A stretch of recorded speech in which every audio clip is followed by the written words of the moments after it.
Hello दोस्तों, नमस्कार। आज हम घटना सार का जो है 5वां लेक्चर देखेंगे। इसके पहले हम आपको 4 लेक्चर पढ़ा चुके हैं। आज हम 5वां लेक्चर आपको देखेंगे अंतर्राष्ट्रीय घटनाओं की अर्धवार्षिकी।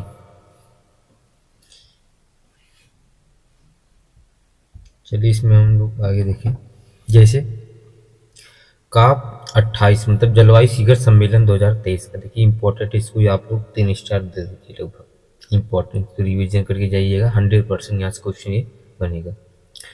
30 नवंबर से 13 दिसंबर पूर्व में निर्धारित 12 दिसंबर 2023 तक संयुक्त अरब अमीरात दुबई में जलवायु परिवर्तन पर संयुक्त राष्ट्र फ्रेमवर्क अभिसमय मतलब UNFCCC के लिए पार्टियों का 28वां शिखर सम्मेलन COP 28 कॉन्फ्रेंस ऑफ पार्टीज 28 आयोजित किया गया है। कहाँ पर? संयुक्त अरब अमीरात में। ये पूछेगा कि COP 28 जलवायु शिखर सम्मेलन कहाँ पर हुआ है, तो संयुक्त अरब अमीरात में। उसके बाद सम्मेलन की अध्यक्षता UAE के सुल्तान डॉक्टर सुल्तान अल जावेद ने किया था। पूर्व निर्धारित कार्यक्रम से एक दिन अधिक चले सम्मेलन के आखिरी दिन 13 दिसंबर को लगभग 200 देशों के प्रतिनिधियों ने COP 28 जलवायु शिखर सम्मेलन में जीवाश्म ईंधन की वैश्विक खपत को कम करना शुरू करने पर सहमति व्यक्त की है। उसके बाद इसमें है वैज्ञानिकों ने यह भी कहा है कि जलवायु आपदाओं से बचने की यह आखिरी सबसे अच्छी उम्मीद है। सबसे अधिक देशों ने तेल, गैस और कोयले के उपयोग को चरणबद्ध रूप से समाप्त करने के लिए COP 28 समझौते का समर्थन किया। इसमें क्या, इस सम्मेलन में जो समिट बैठा था उसमें कुछ लोग अपना बात भी ये रखें कि जो कोयले का प्रयोग, गैस, तेल का प्रयोग कर रहे हैं इसको कम करिएगा, नहीं तो यहाँ से प्रदूषण की ज़्यादा होगा। तो COP 28 में उनका समर्थन उसमें किया गया। फिर प्रस्तावित सौदा विशेष रूप से ऊर्जा प्रणालियों में जीवाश्म ईंधन से दूर, व्यवस्थित और न्यायसंगत तरीके से संक्रमण करने का आह्वान करेगा, ताकि विज्ञान को ध्यान में रखते हुए 2050 तक शुद्ध शून्य उत्सर्जन हासिल किया जा सके। पूछेगा तो कब तक शुद्ध उत्सर्जन शून्य करने की प्रक्रिया किया गया? 2050। इसके बाद इसमें 2030 तक वैश्विक स्तर पर नवीकरणीय ऊर्जा क्षमता को 3 गुना करने का या कोयला कटौती के प्रयासों में तेजी लाने की, कार्बन कैप्चर जैसे प्रौद्योगिकियों में तेजी लाने की भी आह्वान किया गया है।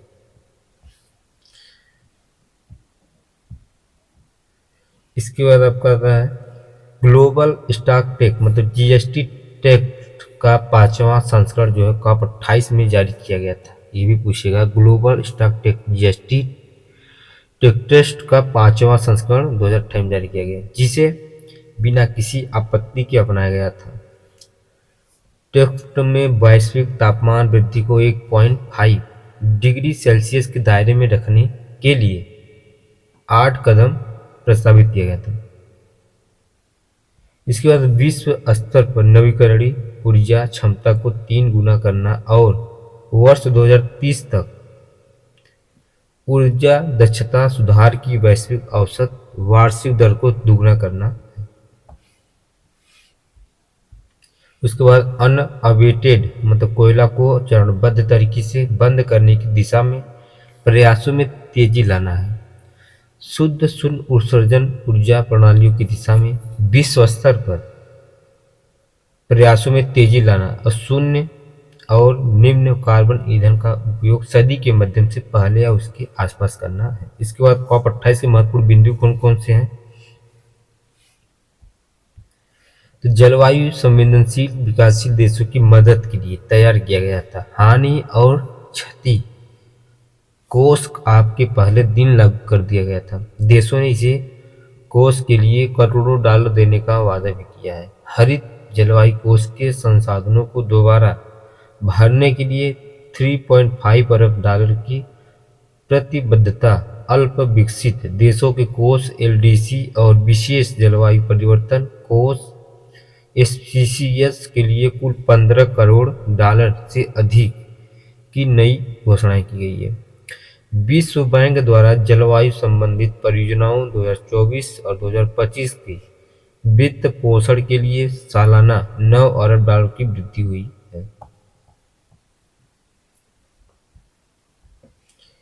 लोगों ने स्वास्थ्य को बढ़ते जलवायु प्रभावों से बचाने के कार्यों में तेजी लाने के लिए लगभग 120 देशों ने COP28 यूएई जलवायु और स्वास्थ्य घोषणा का समर्थन किया है। 130 से अधिक देशों ने जलवायु परिवर्तन से निपटते समय खाद्य सुरक्षा का समर्थन करने के लिए कृषि, खाद्य एवं जलवायु COP28 यूएई की घोषणा पर हस्ताक्षर किया है।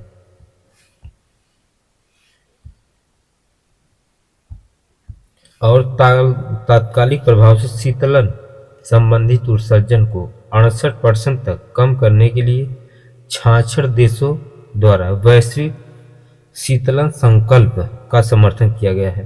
राष्ट्रीय जलवायु कार्य योजनाओं का अगला दौरा या राष्ट्रीय स्तर पर निर्धारित योगदान 2025 में होगा। इस दौरान में सभी देशों ने अपनी कार्रवाई एवं प्रतिबद्धताओं में प्रयास वृद्धि की उम्मीद की जा रही है। आर्मेनिया द्वारा COP29 की मेजबानी वापस लेने के बाद पूर्वी यूरोपीय देशों का समर्थन प्राप्त करके अजरबैजान को साल 2024 में 11 से 22 नवंबर तक होने वाली COP29 सम्मेलन का आधारित मेजबानी घोषित किया गया है। इसको अजरबैजान किससे लिया गया था? आर्मेनिया द्वारा।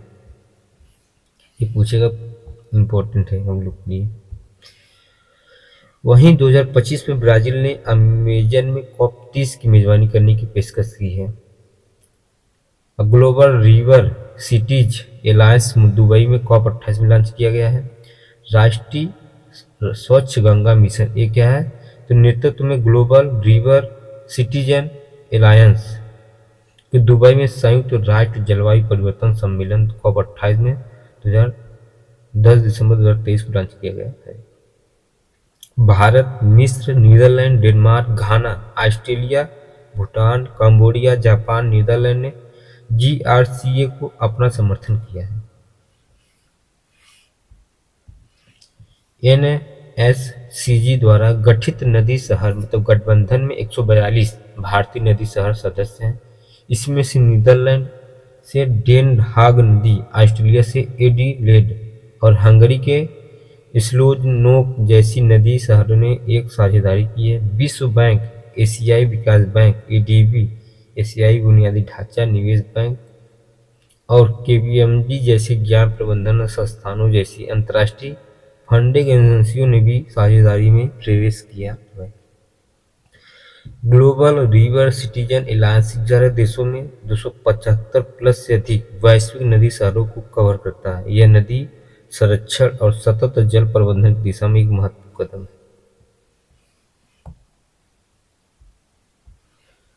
GRCA का शुभारंभ नदी संरक्षण और टिकाऊ जल प्रबंधन की दिशा में वैश्विक प्रयासों में एक महत्वपूर्ण कदम का प्रतीक है। इसकी सामूहिक प्रतिबद्धता लचीले वैश्विक जल भविष्य के लिए अस्थायी पहल, ज्ञान साझाकरण और सहयोगात्मक प्रयासों को बढ़ावा देना है। यह गठबंधन मौजूदा रिवर सिटीजन एलायंस RCA बन गया है। मौजूदा रिवर सिटीज एलायंस RCA का गठन NMGC द्वारा 2021 में national institute of urban affair के सहयोग से किया गया है। दुबई में COP28 में भारत संयुक्त राष्ट्र के रेस टू रेजिलियंस में शामिल किया गया है।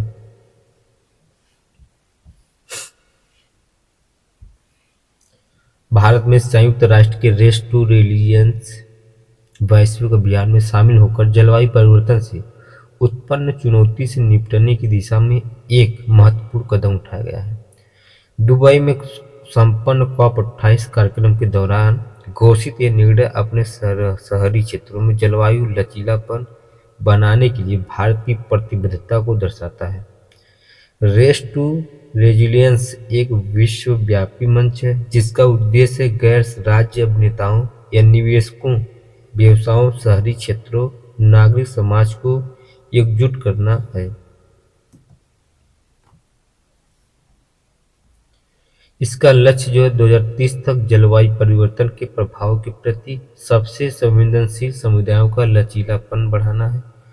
2020 में स्थापित यह अभियान जलवायु संबंधी जोखिमों को कम करने और लचीले शहरी वातावरण का निर्माण करने वाली रणनीतियों को विकसित करने और लागू करने के लिए यह सहयोगी संस्थान के रूप में कार्य करता है।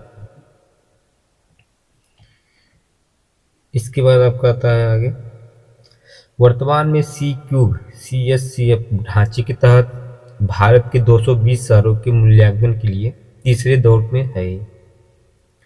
अनुमानित है कि 2030 तक भारत की 40% आबादी जो है शहरों में निवास करेगी। कितने परसेंट? 40 से पूछेगा कि वर्तमान में हाल ही में 2030 तक भारत की जो है 40% आबादी गांव में निवास करेगी या शहर में, तो शहर में निवास करेगी। CSCF के ढांचे के अंतर्गत सी क्यूब ने 26 प्रशिक्षण मॉड्यूल सफलतापूर्वक विकसित और वितरित किए गए। इसके बाद आपका आता है वैश्विक टीबी रिपोर्ट 2023 का रिपोर्ट अभी है। इसमें कहा विश्व स्वास्थ्य संगठन WHO द्वारा 7 नवंबर 2023 को दुनिया के 192 देशों और क्षेत्रों में टीबी मसालों पर एक डेटा रिपोर्ट जारी की गई है। मामलों पर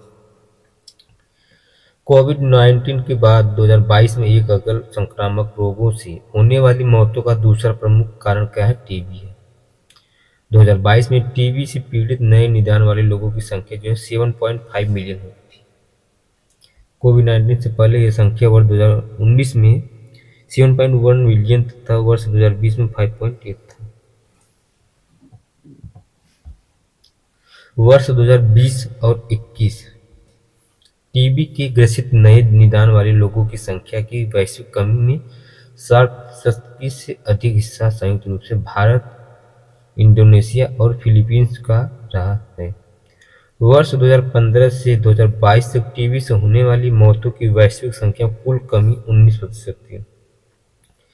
यह विश्व स्वास्थ्य संगठन की टीबी समाप्ति रणनीति अर्थात वर्ष 2025 तक टीबी से होने वाली मौतों की वैश्विक संख्या में 75% की कमी करने वाले लक्ष्य से बहुत दूर। रिपोर्ट के अनुसार भारत ने टीबी के मामलों की जानकारी एकत्र करने को लेकर उल्लेखनीय प्रगति की है। वैश्विक दर की तुलना में भारत में टीबी के मामले में कमी की दर लगभग दोगुनी है। WHO ने वर्ष 2015 के बाद से टीबी के मामलों में 16% और टीबी मृत्यु दर में 18% कमी को प्राप्त करने पर भारत की सफलता को मान्यता दी है। इसके बाद आपका यह इस अवधि के दौरान भारत और सहित वैश्विक स्तर पर टीबी से मृत्यु दर में 18% की कमी दर्ज की गई है, जिसमें विश्व स्वास्थ्य संगठन ने टीबी मृत्यु दर को वर्ष 2021 के 9.94 लाख से घटाकर वर्ष 2022 में 3.31 लाख कर दिया गया है। एक वर्ष की अवधि में 34% से अधिक की कमी है। इसके बाद आपका आता है जलवायु परिवर्तन सूचकांक। देखिए इंपॉर्टेंट है, इसको भी आप लोग नोट कर लीजिएगा, 3 स्टार इसको भी दे दीजिए आप लोग। उसके बाद 8 दिसंबर 2023 को वैश्विक जलवायु सम्मेलन COP28 के दौरान जारी जलवायु परिवर्तन प्रदर्शन सूचकांक 2023 रिपोर्ट के अनुसार भारत अभी भी जलवायु परिवर्तन की दिशा में सबसे अधिक प्रयास करने वाले देशों की सूची में बना हुआ है। दुबई में ग्लोबल क्लाइमेट कॉन्फ्रेंस में जारी रिपोर्ट के अनुसार भारत लगातार 5 साल से शीर्ष 10 देशों में स्थान बनाए रखा है। इसके बाद आपका सूचकांक में भारत को ग्रीन हाउस गैस उत्सर्जन और ऊर्जा उपयोग श्रेणियों में उच्च रैंकिंग प्राप्त हुए हैं, लेकिन जलवायु नीति और नवीकरणीय ऊर्जा में पिछले वर्ष की तरह मध्यम रैंक मिली है। जलवायु परिवर्तन सूचकांक कार्बन उत्सर्जन को कम करने के लिए 63 देशों और यूरोपीय संघ के प्रयासों का आकलन करता है। 90% ग्रीन हाउस गैस इन्हीं देशों में उत्सर्जित होता है। इस सूचकांक में चीन ने 51वें और अमेरिका 97वें स्थान प्राप्त किया है। CCPI रैंकिंग का भारत का पिछला प्रदर्शन जो है 2014 में 31वें स्थान से अब 23वें स्थान पे 2023 में 7वें स्थान पर पहुंचना महत्वपूर्ण सुधार को दर्शाता है। आज तक भारत की गैर जीवाश्म ऊर्जा स्थापित क्षमता 2030 तक 50% के लक्ष्य की तुलना में 44% है। इसके बाद आपका आता है अगला, चीन में दुनिया का पहला चौथी पीढ़ी का परमाणु ऊर्जा संयंत्र है। चौथी पीढ़ी का परमाणु ऊर्जा संयंत्र चीन ने पारंपरिक कोयला आधारित बिजली संयंत्रों से दूर जाने और विदेशी प्रौद्योगिकियों पर अपनी निर्भरता कम करने के अपने प्रयास में एक महत्वपूर्ण उपलब्धि हासिल की है। 6 दिसंबर 2023 को पूर्वी सोडेंग प्रांत में सिदाओ वे परमाणु ऊर्जा संयंत्र ने अगली पीढ़ी गैस कुल्ड परमाणु रिएक्टरों को युग की शुरुआत करते हुए वाणिज्यिक परिचालन शुरू किया, जिसे चौथी पीढ़ी का पहला परमाणु ऊर्जा संयंत्र माना जा रहा है।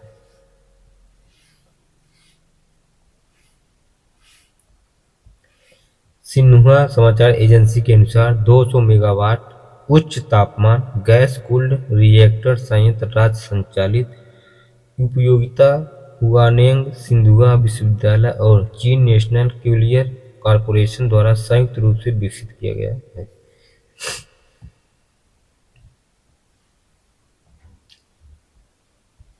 सिदाओ बे परियोजना का एक उल्लेख पहलू घरेलू स्तर पर विकसित प्रौद्योगिकी पर जोर देना है। संयंत्र के 90% से अधिक उपकरण चीनी डिजाइन के हैं, जो स्वतंत्र रूप से उन्नत परमाणु संसाधनों को नवीनीकृत करने और लागू करने की देश की क्षमता को प्रदर्शित करता है।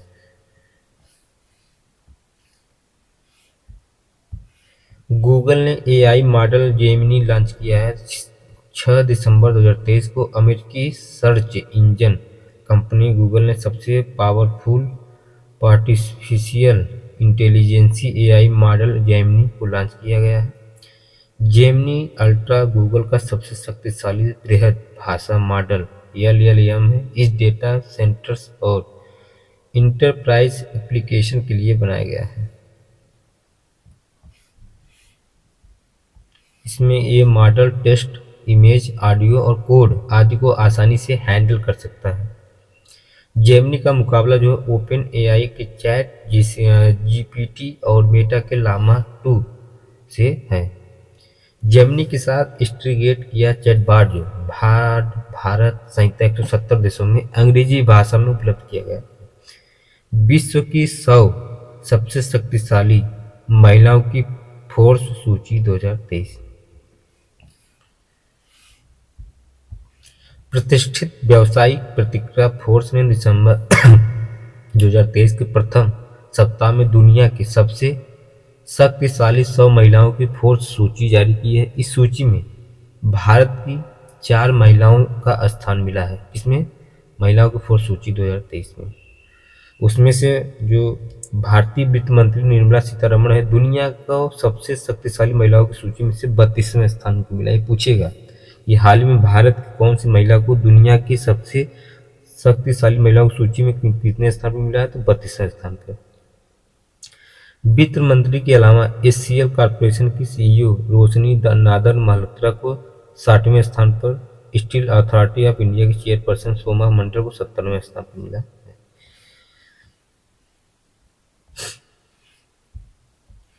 निर्मला सीतारमण को छोड़कर भारत की अन्य 3 महिलाएं भी बिजनेस वुमेन हैं। हर साल जारी होने वाली फोर्स की इस सूची में 4 प्रमुख मैट्रिक्स पैसा, मीडिया प्रभाव और प्रभाव क्षेत्र के आधार पर रैंकिंग निर्धारित की जाती है। दुनिया की शीर्ष 10 ताकतवर महिलाएं कौन कौन सी है? पहला में है उर्सुला वॉन डेर लेयन, अध्यक्ष है यूरोपीय आयोग के, यूरोपीय संघ की। दूसरा क्रिस्टीन लेगार्ड, अध्यक्ष हैं यूरोपीय सेंट्रल बैंक के। तीसरा है कमला हैरिस, उपराष्ट्रपति हैं अमेरिका के। चौथा है आपका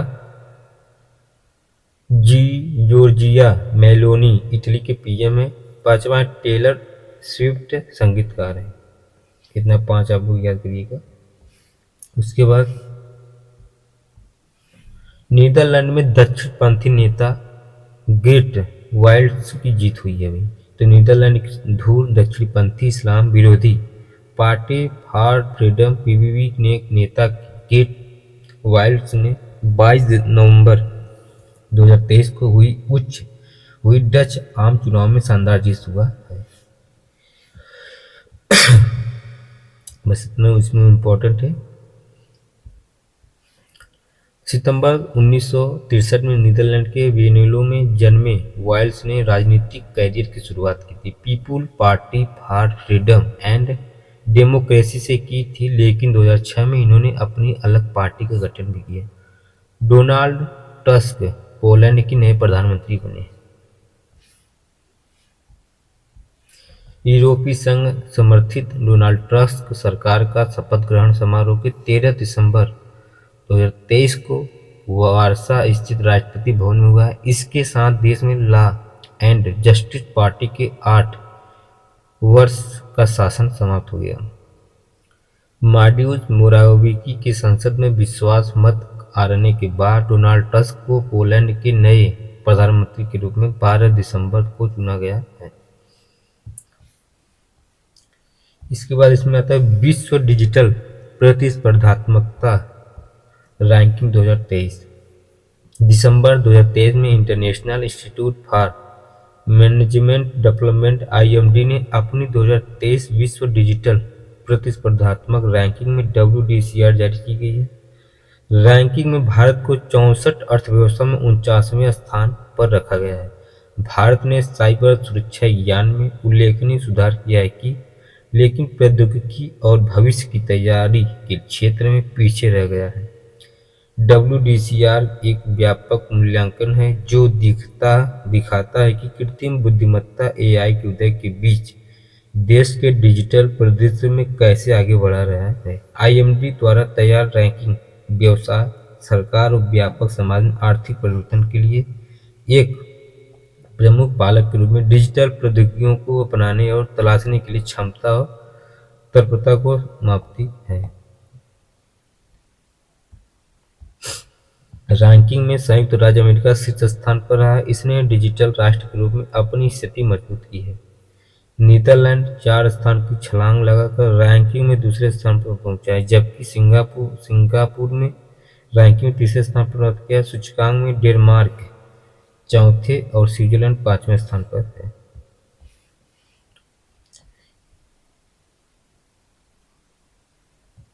आगे आपका है दुबई में COP28 जलवायु शिखर सम्मेलन में नुकसान और क्षति फंड की मंजूरी मिली है। दुबई में आयोजित किए गए COP28 शिखर सम्मेलन के पहले 30 दिन नवंबर 2023 को नुकसान और क्षति fund loss and damage fund को मंजूरी प्रदान की गई है। नुकसान और क्षति फंड की घोषणा पहली बार मिस्र के शर्म अल शेख में COP27 के दौरान की गई थी। इसका सुझाव जो है पहली बार 1991 में वानुअतु द्वारा किया गया था।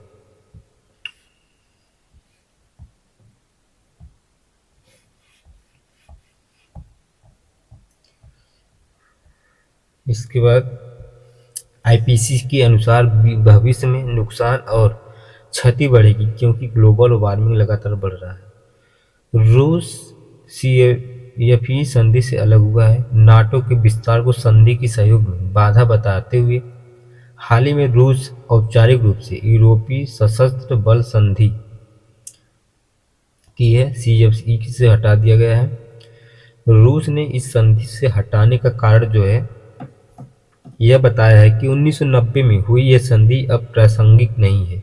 यह संधि 1990 में मध्य उत्तरी अटलांटिक संधि संगठन नाटो और तत्कालीन वार्सा संधि देशों के बीच की गई है।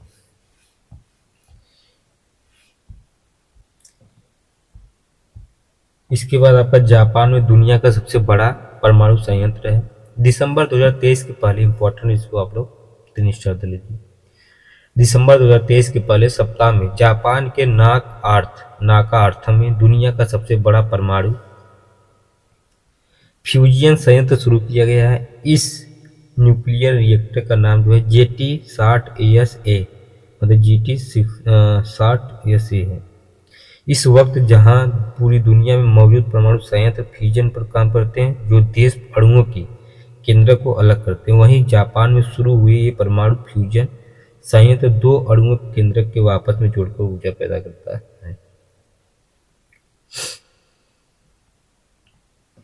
यह फ्यूजन रिएक्टर लगभग 6 मंजिला ऊंचा है, जिसमें डोनट के आकार का वेसल है, जिसे टोकामाक नाम से जाना जाता है। टोकामाक जो है, भीतर ही तेजी से प्लाज्मा को घुमाया जाता है, जिसका तापमान तकरीबन 2 करोड़ डिग्री सेल्सियस तक पहुंच गया। अब फ्रांस भी इसे अधिक शक्तिशाली परमाणु संयंत्र बनाने में लगा हुआ है, जिसे international thermonuclear experimental reactor (ITR) का नाम दिया गया है। हालांकि यह परियोजना तय बजट से ऊपर चली गई है। उसके बाद आपका आता है अंगकोरर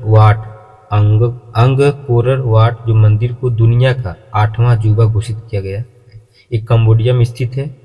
अंगकोरर वाट मंदिर नवंबर 2023 में इटली के पोम्पेई को पीछे छोड़कर दुनिया का 8वां अजूबा बनने में सफल हुआ है। अंगकोर वाट जो है दक्षिण पूर्व एशिया के सबसे महत्वपूर्ण पुरातात्विक स्थलों में से एक है, जो कंबोडिया के उत्तरी प्रांत सियम द्वीप में स्थित है। यह यूनेस्को की वर्ल्ड हेरिटेज साइट सूची में भी शामिल दुनिया का सबसे विशाल हिंदू मंदिर है। इसे अपनी अनूठी वास्तुकला के लिए 8वां अजूबा घोषित किया गया है।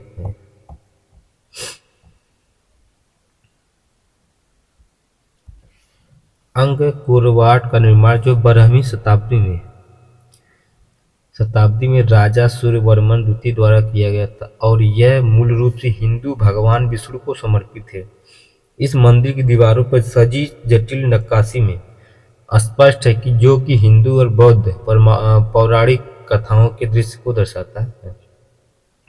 स्पर्म व्हेल के लिए समुद्र में संरक्षित क्षेत्र है। कैरिबियाई देशों को डोमिनिया या लुप्तप्राय स्पर्म व्हेल के लिए समुद्र में संरक्षित क्षेत्र बनाने का निर्णय लिया गया है। यह पहली बार है कि व्हेल के लिए समुद्र में संरक्षित क्षेत्र बनाने की घोषणा की गई है। स्पर्म व्हेल दुनिया के सबसे बुद्धिमान जलचरों में से एक है। डोमिनिका के प्रधानमंत्री रूजवेल्ट स्केरिट ने कहा है कि हम सुनिश्चित करना चाहते हैं कि ये बुद्धिमान जीव सुरक्षित रहे। उसके बाद आपका ब्रिक्स का 15वां शिखर सम्मेलन 2015-23। विश्व के 5 प्रमुख देशों में ब्राजील, रूस, भारत, चीन, दक्षिण अफ्रीका।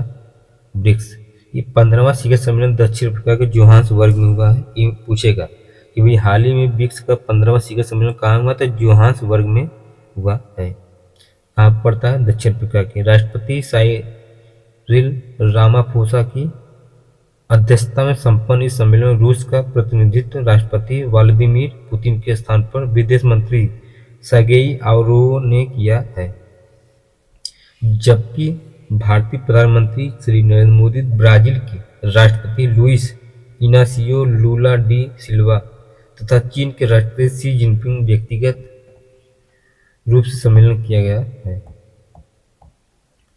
इसके बाद आपका इनमें अर्जेंटीना, ईरान, इथियोपिया, सऊदी अरब, मिस्र तथा संयुक्त अरब अमीरात शामिल है।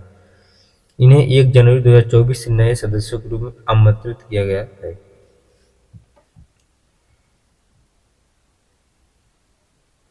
उसके बाद संयुक्त राष्ट्र व्यवस्था में विस्तृत सुधार कर सुरक्षा परिषद में भारत और कुछ अन्य देशों की भूमिका सुनिश्चित करने की अपील भी घोषणा पत्र में की गई।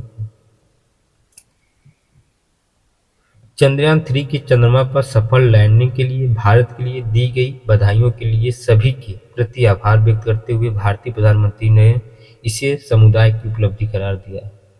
ब्रिक्स का आगामी 16वां शिखर सम्मेलन जो है 2024 में रूस में कजान में प्रस्तावित है। इम्पोर्टेंट है, आप लोग स्टार देंगे 3 ठे। उसके बाद आपका चिली ASI का 95वां सदस्य देश।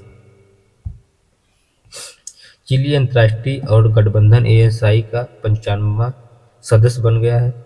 6 नवंबर 2023 को नई दिल्ली में विदेश मंत्रालय में संयुक्त सचिव अभिषेक सिंह के साथ चिली के राजदूत जुआन अंगुलो को बैठक के दौरान ISA समर्थन का दस्तावेज सौंपा गया है। भारत और फ्रांस के संयुक्त प्रयास के रूप में ISA की संकल्पना वर्ष 2015 में 21वें कॉन्फ्रेंस ऑफ पार्टीज मतलब COP21 के दौरान की गई थी। वर्तमान में 116 देशों हस्ताक्षरों करता है, जिनमें से 94 का पूरे सदस्य है। इसके बाद आसियान का 10वां शिखर सम्मेलन, ये दक्षिण पूर्व एशिया के 10वें देशों के समूह आसियान, ये 83वां शिखर सम्मेलन और उससे संबंधित कुछ अन्य सम्मेलन इंडोनेशिया जकार्ता में 5 से 7 सितंबर 2023 को आयोजित किया गया। पूछेगा कि अभी हाल ही में आसियान का 43वां शिखर सम्मेलन कहाँ हुआ? तो इंडोनेशिया जकार्ता में। 18वीं पूर्वी एशियाई शिखर सम्मेलन भारत सहित कुछ अन्य देशों के साथ आसियान की शिखर बैठक में आसियान +3 बैठक चीन, दक्षिण कोरिया और जापान के साथ आसियान की बैठक आदि इन बैठकों में शामिल है। आसियान के 10 सदस्य देशों में Indonesia, Malaysia, Philippines, Myanmar, Singapore, Cambodia, Laos, Brunei, Thailand और वियतनाम शामिल है तथा तिमोर लेस्ते को हाल ही में इसका 11वां सदस्य बनाने का निर्णय लिया गया। किसको? तिमोर को। इंडोनेशिया के राष्ट्रपति जोको विडोडो की अध्यक्षता में आसियान का 43वां शिखर सम्मेलन जकार्ता में 5 से 7 सितंबर 2023 को संपन्न हुआ।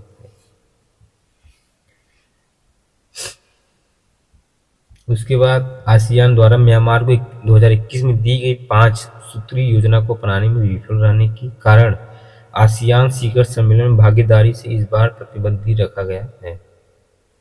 एक अन्य महत्वपूर्ण निर्णय के अंतर्गत चक्रानुसार क्रम के तहत म्यांमार के लिए 2026 के लिए निर्धारित आसियान अध्यक्षता भी रद्द करते हुए यह अध्यक्षता अब फिलीपींस को सौंप दी गई है। संगठन के नए प्रस्तावित 11वें सदस्य तिमोर लेस्ते के प्रधानमंत्री सनाना गुसमाओ ने भी पर्यवेक्षक की हैसियत से रूप से शिखर सम्मेलन का हासिल किया है।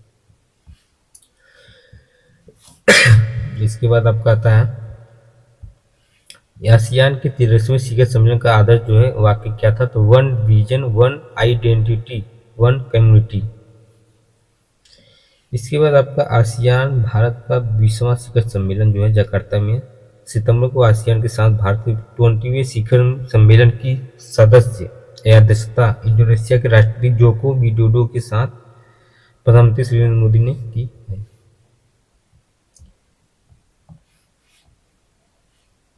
इसके बाद यह सहयोग जो है विशेष ध्यान केंद्रित करते हुए डिजिटल भविष्य के लिए आसियान भारत कोष की स्थापना की घोषणा का उन्होंने की है और आसियान भारत मुक्त व्यापार समझौते की समीक्षा को समयबद्ध तरीके से पूरी करने का आह्वान किया।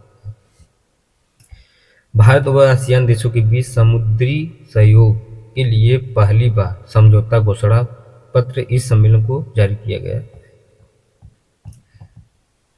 अब देखिए दोस्तों, अगले वीडियो में हम लोग 18वां एशिया शिखर सम्मेलन का चर्चा करेंगे इसके विषय में। ठीक है, तो आप लोग अगली वीडियो में बने रहिएगा। ये वीडियो आपको अच्छा लगे तो लाइक और सब्सक्राइब जरूर करना। जो भी सुझाव आप हमको कमेंट में शेयर कर सकते हैं। धन्यवाद।